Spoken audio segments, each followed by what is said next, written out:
안녕하세요. 최종원입니다. 24일 문재인 대통령이 100조 규모의 유동성 자금을 투입시킨다라고 하면서 증시가 그 효과를 받았습니다. 어느 부분에 효과가 있는지 시작 전에 하단에 있는 구독과 따봉 버튼 눌러주시고 본론에서 확인하시기 바랍니다. 그럼 시작합니다. 뉴스 보셨을 거예요. 오늘 장중에 이렇다 할 호재는 없었지만 이렇다 할 호재라고 하면은 저는 요거 하나만 꼽을 수가 있을 것 같아요. 물론 장중에 이슈 없이 상승하는 유가와 미증시 때문에 증시 안정성도 더해지고, 그리고 트럼프가 실시하는 그 대규모 유동성 자금 투입, 경기 부양책이 한국에서도 실현되는 거기 때문에 나쁘지 않다라는 겁니다. 좋으면 좋았지 나쁠 거 없다라는 거예요. 이 내용을 간략하게 요약을 해보면은 채권 시장 펀드에 20조 규모를 투입해가지고 기업 어음에 개입하겠다.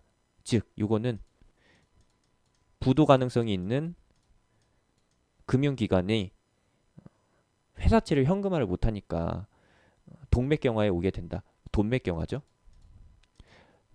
금융권에 동맥경화가 오는 것을 막아주겠다라고 하는 거고, 그리고 10조 7천억 규모의 증시시장 안정펀드, 요걸 통해서 어떤 것을 꾀하느냐.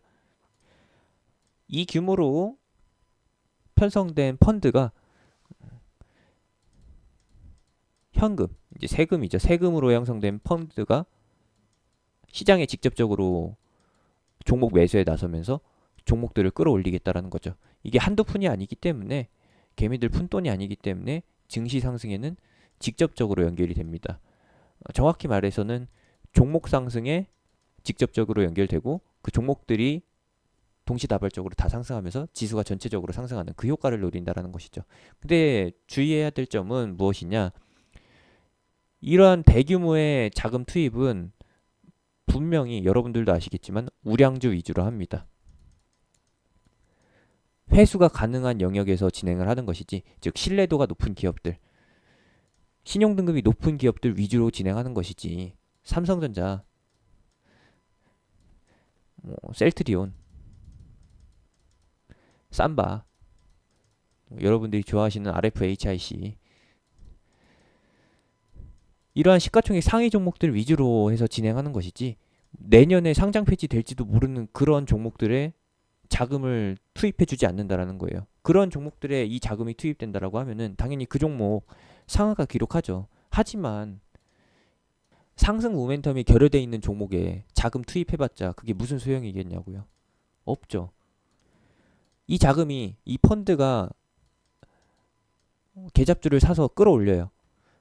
그러면은 개인 투자자들은 이 종목에 무슨 모멘텀이 숨겨져 있는 줄 알고 급등하는 거에 따라 붙겠죠. 이유도 따져보지도 않고 왜 오르는지 찾아보지도 않고 일단 따라 붙은 다음에 물리게 되면 찾게 되는데, 그러면은 조성된 이 펀드는 결국에는 시간이 지나서 회수를 해야 될 거 아니에요? 회수를 할 때 어떻게 해야 될까요? 누군가가 이 물량을 받아줘야겠죠. 그 누군가가 또 개인이라고 하면은 결국에는 증시는 악순환을 반복하게 되는 겁니다. 받아줄 사람이 없는 종목에 자금이 투입되는 것을 방지하기 위해서 처음부터 우량주 위주로 투입이 된다. 결국에 우량주 위주로 투입이 되면은 지수가 상승합니다.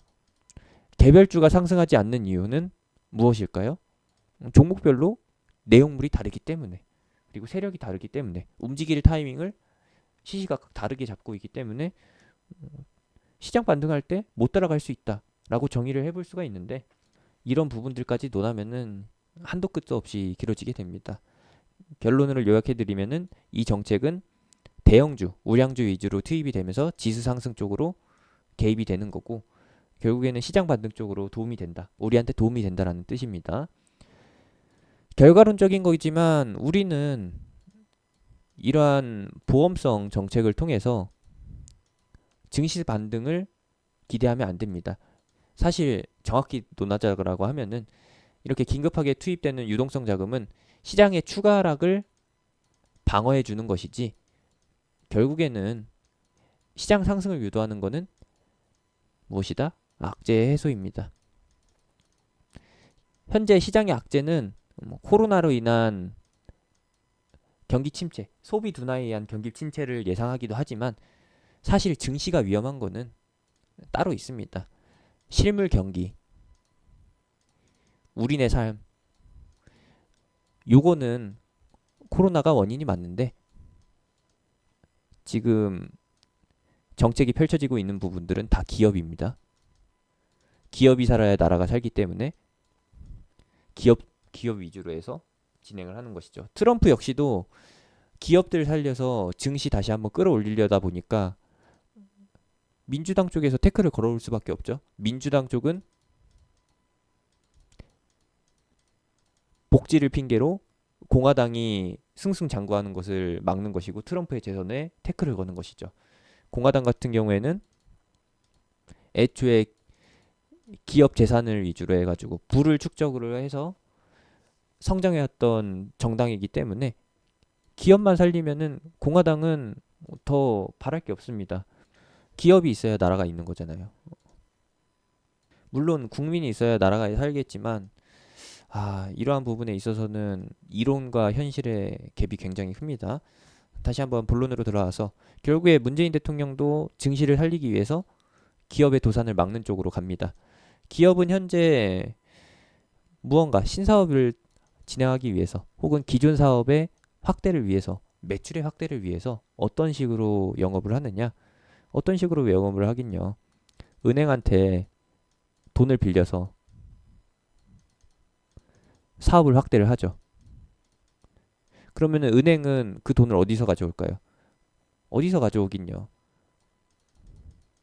들어오는 예금들을 활용을 하는 거죠. 은행이 하는 일은 아주 간단합니다. 예금을 넣는 사람들의 자금을 모아서 그걸로 기업들한테 투자를 합니다.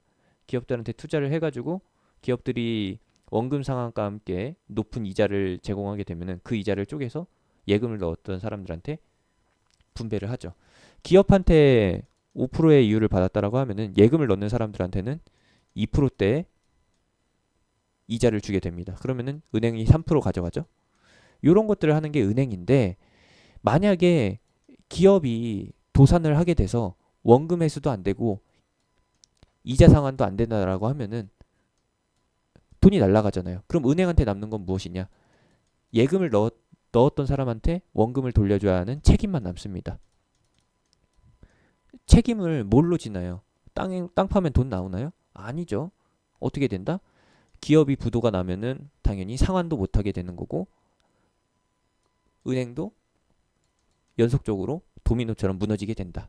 물론 단순히 한 기업이 도산했다라고 해서 하나의 기업이 부도로 인해서 원금 상환을 못했을 때 은행이 바로 무너지는 건 아닙니다.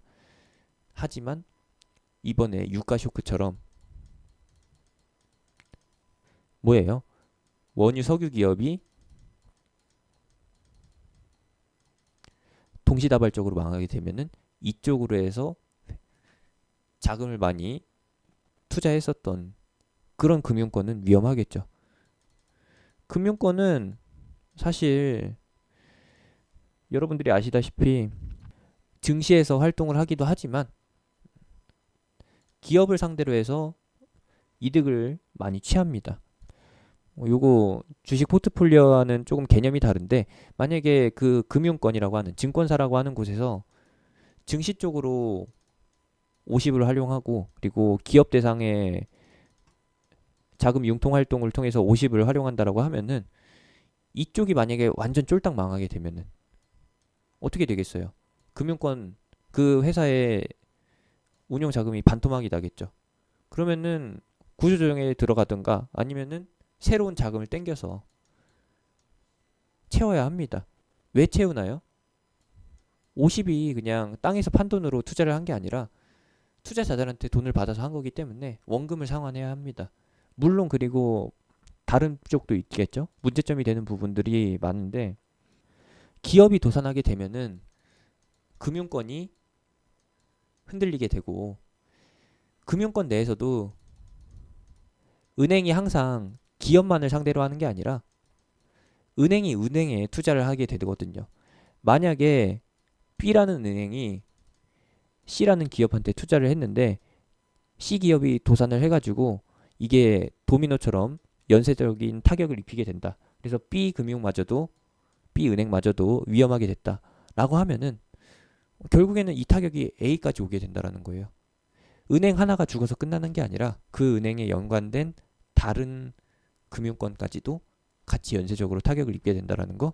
만약에 이번에 어느 증권사가 원유 시장 레버리지 쪽으로 펀드를 많이 조성했는데 이번 유가 하락을 통해서 손실이 어마무시하게 늘어났다라고 하면은 그 금융사도 위험하겠지만 그 금융사에 간접적으로 투자한 증권사나 혹은 은행, 금융기관도 같이 위험해지게 됩니다. 이게 바로 금융위기죠. 어디에서 나타났었던 2008년도에 부동산 거품 붕괴로 나타났었던 금융위기. 미국에서 나타났던 게 이번에 한국에서도 똑같이 나타날 수 있다라는 겁니다. 2008년에 부동산으로 인해서 금융위기가 왔다라고 하면은 이번에는 유가 쇼크로 인해서 온다. 이미 뉴스를 통해서 보셨겠지만 몇 조 원대라고 해요. 겉으로 표면적으로 드러나는 게 뭐 1조, 2조 대지 실질적으로 다 따져본다라고 하면은 최소 그만큼이고 그 이상으로 더 컸을 가능성이 높다. 더 클 것이다. 그러면 이걸 막기 위해서는 기업들이 먼저 무너지는 것을 막아줘야 합니다. 기업이 왜 망할까요? 유가가 하락하니까 적자가 나는 거죠. 유가가 회복하면은 적자가 회복되면서 흑자가 나게 됩니다. 그러면은 이 문제는 해결돼요. 이 문제가 지금 해결되지 않고 있으니까 사우디랑 러시아가 이 문제를 계속해서 키우고 있으니까 미국이 나서는 것이고 이 부분이 잡히게 되면은 도미노의 첫 단계는 해결이 된다. 중간에 브레이크를 걸어주는 게 지금과 같은 유동성 자금 투입 정책. 문재인 대통령이 실시한 100조 원 긴급 자금 투입. 이런 겁니다. 도미노가 이제 연속적으로 무너지게 돼요. 유가가 무너지게 되면은. 무너지게 되는 거는 말씀드린 대로 기업입니다. 기업이 하나둘씩 무너지게 되는데 요 중간중간에 은행이 껴있다라는 거예요. 은행이 연쇄적으로 무너지게 되면은 결국에는 그 피해가 예금을 넣는 국민들한테 돌아오게 된다. 그래서 그걸 막기 위해서 정부의 정책이 펼쳐지게 되는 것이고 뭐 언제까지 막을 수 있을지는 모르지만 유가가 회복되기 전까지는 버텨줄 수 있을 것이다 라고 봅니다. 그래서 유가 회복의 타이밍이 굉장히 중요한 것이고 유가 전쟁이 끝나는 타이밍이 늦춰지면 늦춰질수록 돌아올 피해는 눈덩이처럼 커지게 될 것이다. 굉장히 안 좋은 상황인데 다시 한번 결론을 지어보도록 하겠습니다. 결국에는 임시 방편을 세운 정책이고요. 유가 문제가 해결되지 않는다라고 하면은 이 문제는 결국에 터지게 됩니다. 앞에서 터질 문제를 좀 시간을 끌어서 뒤로 당겨 놓은 것이고 결론은 지금은 시장의 바닥이 아니다라는 거. 정책을 통해서 막아준 거는 1차 저점입니다. 제대로 완벽한 저점은 무엇이다? 무엇이긴요. 유가전쟁 종료. 이렇게 봐주세요. 요거. 설명이 조금 빠진 게 있어서 추가를 해드리자라고 하면은 기업어업에 개입한다라고 하는데 이 기업어업에 개입한다라고 하는 거는 은행이 가지고 있는 위험한 회사채